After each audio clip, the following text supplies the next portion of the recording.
ഗാസയിൽ 60 ദിവസത്തേക്ക് വെടിനിർത്തലിന് ഇസ്രായേൽ സമ്മതമറിയിച്ചതായി യുഎസ് പ്രസിഡന്റ് ഡൊണാൾഡ് ട്രംപ്. തന്റെ പ്രതിനിധികൾ ഇസ്രായേലുമായി ഫലപ്രദമായി ഇക്കാര്യം ചർച്ച ചെയ്തെന്നും 60 ദിവസത്തെ വെടിനിർത്തലിനുള്ള നിർദ്ദേശം ഇറാൻ പിന്തുണയുള്ള ഹമാസ് പ്രവർത്തകർ കൂടി അംഗീകരിക്കണമെന്നും ഡൊണാൾഡ് ട്രംപ് ആവശ്യപ്പെട്ടിട്ടുണ്ട്.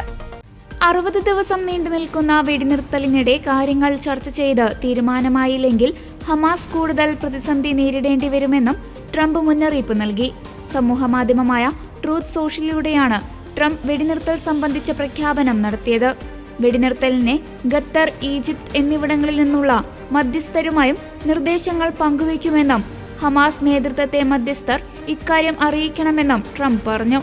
Vice president JD Vance, state secretary Marco Rubio, US പ്രത്യേക പ്രതിനിധി സ്റ്റീവ് വിറ്റ്കോഫ് എന്നിവർ ഇസ്രായേൽ പ്രധാനമന്ത്രി ബെഞ്ചമിൻ നെതന്യാഹുവിന്റെ മുതിർന്ന ഉപദേഷ്ടാവായ റോൺ ഡെർമറുമായി നടത്തിയ കൂടിക്കാഴ്ചയിലാണ് വെടിനിർത്തലിനെ ധാരണയായതെന്നാണ് സൂചന.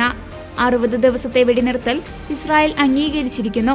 ഈ സമയത്ത് യുദ്ധം അവസാനിപ്പിക്കാൻ ഞങ്ങൾ എല്ലാ കക്ഷികളുമായും ചർച്ച ചെയ്യും.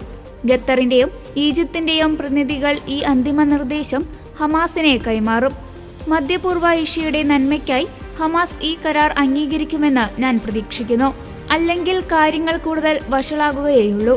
ഈ വിഷയത്തിൽ നിങ്ങൾ ശ്രദ്ധ ചെലുത്തിയതിനെ നന്ദിയെന്ന് ട്രംപ് ട്രൂത്ത് സോഷ്യലിൽ കുറിച്ചു.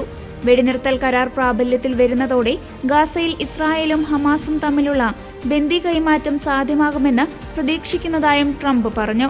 തിങ്കളാഴ്ച വൈറ്റ് ഹൌസിൽ വെച്ച് ഇസ്രായേൽ പ്രധാനമന്ത്രി ബെഞ്ചമിൻ നെതന്യാഹുവിനെ കാണുമെന്നും അദ്ദേഹം പറഞ്ഞു. യുദ്ധം അവസാനിപ്പിക്കുന്നതിനുള്ള കരാറിലെത്തിയാൽ ഗാസയിൽ അവശേഷിക്കുന്ന ബന്ദികളെ മോചിപ്പിക്കാൻ തയ്യാറാണെന്ന് ഹമാസ് നേരത്തെ തന്നെ അറിയിച്ചിട്ടുണ്ട്. അതേസമയം ഹമാസിനെ നിരായുധീകരിച്ചാൽ മാത്രമേ യുദ്ധം അവസാനിപ്പിക്കാൻ കഴിയൂ എന്നാണ് ഇസ്രായേലിന്റെ നിലപാട്.